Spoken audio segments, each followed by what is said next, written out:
My name is Michael Joy. I'm the owner of the Chicago School of Mold Making, which we founded in 2002. However, before that, I owned several fabrication businesses catering to a wide variety of industries, from architectural restoration, ornamental facades and buildings, ornamental plaster, awards, toys, trophies, concrete casting, jewelry. It seems like we touched almost every industry in one of the businesses that I was involved in. The unifying factor between each industry is the leaders of each of those companies, say the trophy manufacturers, the architectural people, they were all looking for shaping solutions. They had the architects, they had the designers, they had the ability to create their vision on paper, but to actually make it into a shape or something that could be fastened to the side of a building, that's where things sort of trailed off. So with mold making, I learned that there's two worlds. One is the industrial mold making side, largely used for manufacturing, plastic injection molding, car parts, things of this nature.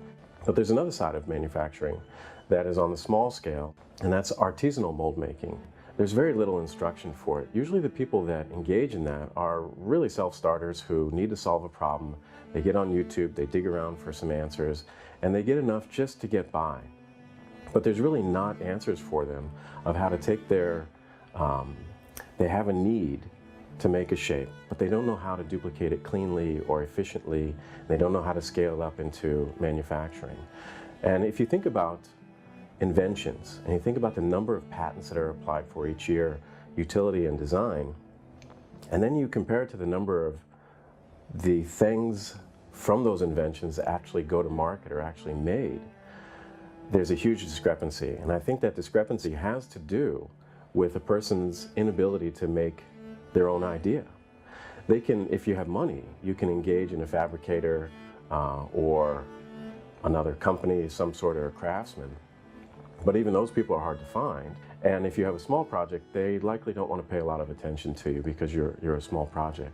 So really, if you're a startup business looking to manufacture a shape, you're going to have to be your own startup mold maker as well. In my background in fine arts and sculpture, I learned early that I could spend 100 hours on a sculpture easily, I mean, in a snap. But then to have to put that sculpture in the kiln to fire it, or to put a surface treatment on it or something like that, anything could go wrong. And let's say everything went perfect.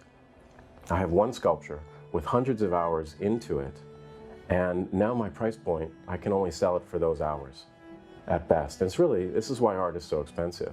There's not an efficiency to it. However, if I make a mold of that sculpture, all that creativity that was locked up in that first model, I can capture it, stabilize it, secure it, archive it, and then have that mold and make duplicate castings. And those castings allow me to get a piece into the market, allow me to sell editions. You could think of a piece as something in a gallery, or you could think of a piece as an ornamental component that has to go on the side of a building. Now, what does a mold look like?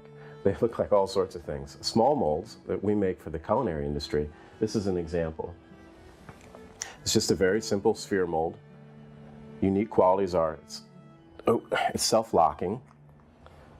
And if you've never seen a mold before or cared about a mold before, you're like, yeah, silicone mold, big deal. However, if you've seen molds before and you've made molds before, and then I tell you that this is not made with any machine or computer assistance, it is made 100% by hand, the people that fabricate things are curious about that. Just the other day I had a machine manufacturer come through our facility, and when I showed him the molds that we were making and a little bit about our processes, he said, this is the missing link.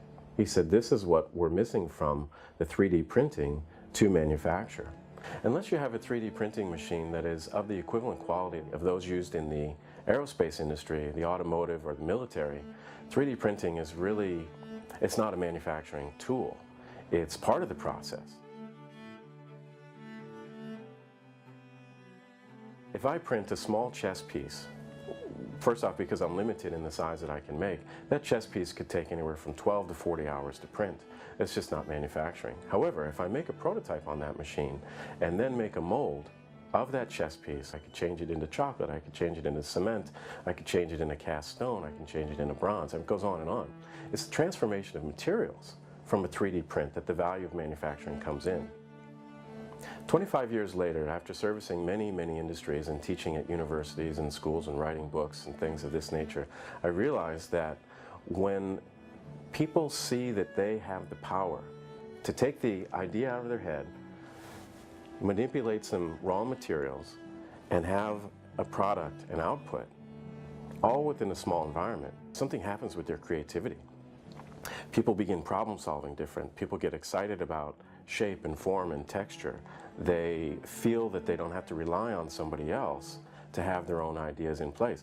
And examples, we have people come to us all the time asking for solutions, and then they crush us with these non-disclosure agreements and these confidentiality things. And it's what company wants to sign on to this legal document that is really, really heavy-handed. If you have the ability to make your own things, you don't even need to worry about confidentiality. It's all in-house for you. You're the one that's studying it. You're the one that's learning the lessons. You don't have to worry about your proprietary information dissolving into the manufacturing arena. And to this point, manufacturers who are successful at making products are really not interested. They don't want to share their solutions. They've worked hard to bring those solutions within their own team and train their own people. They're just not going to give it away. So an individual is often left to the needle in the haystack called YouTube and start looking at videos, and it's a remarkable resource. But the videos online are about mold making are really an introduction. The other day I came across a video about how to make a plaster mold to create a ceramic mug, and it had several 100,000 views in a short time, and I thought, oh my God. You know, and what I realized is it's not that those hundreds of thousands of people wanted to make a mug. It's that they wanted to understand a process. They wanted to be able to make their own creative expression in ceramics. They don't need a mug. They need the process. And so if they dig a little deeper, they'll get some of that process online. But the thing that's always missing is the specific technical instruction that lets somebody have a successful mold very quickly, and then how to make master molds of things to scale up their production. I worked with a young ceramicist not so long ago who needed this exact thing. She had to fulfill orders for a catalog house, and she was working day and night to do this, and I visited her studio and I saw, well, the problem is she's inefficient. And in boardrooms, the word efficiency is thrown around, efficient this, efficient that. Well, what it means to a small business, efficiency means that you get to go home earlier at night. You get to see your family. You get to have some money that you can reinvest into your business. Efficiency is freedom for the small business. Efficiency is profit for big business. They're both valuable either way you look at it, but there has to be a transition. And once we helped this young woman get these molds in place, she immediately was able to hire more people to expand her production to meet these orders. And she's doing quite well. And it's just a tiny glimpse of how that can be expanded into other industries. How do you teach this in a meaningful way? A big part of it is actually we want to use high-tech solutions to teach low-tech techniques. One of our solutions is to create a virtual environment that is much like a depot, except the aisles will be for different areas of industry. You have aisle 2, you have somebody making ceramics. Aisle 4, you have somebody making remote control vehicles. Aisle 5, architectural restoration. Aisle 20, robot design. And when you can go into that virtual store, and it's not just for purchasing, this is a store of information. You can go to your ceramic aisle, but you know what? I think the ceramic people are going to be very curious about what's on aisle 22, and they're going to walk over there on their computer and see what's happening in the robot world. And if we have enough aisles, the robot people are going to mix with the ceramic people and say, oh, we need a ceramic housing. And the ceramic people are going to mix with the remote control people. And these industries are going to crisscross because there's a common denominator of each industry needs to control the shape of a raw material. And that's going to be really exciting. I think that's going to empower people the same way it fueled the building industry and the home remodeling industry. It's going to empower people to begin manufacturing on their own in a small environment with little overhead and great results.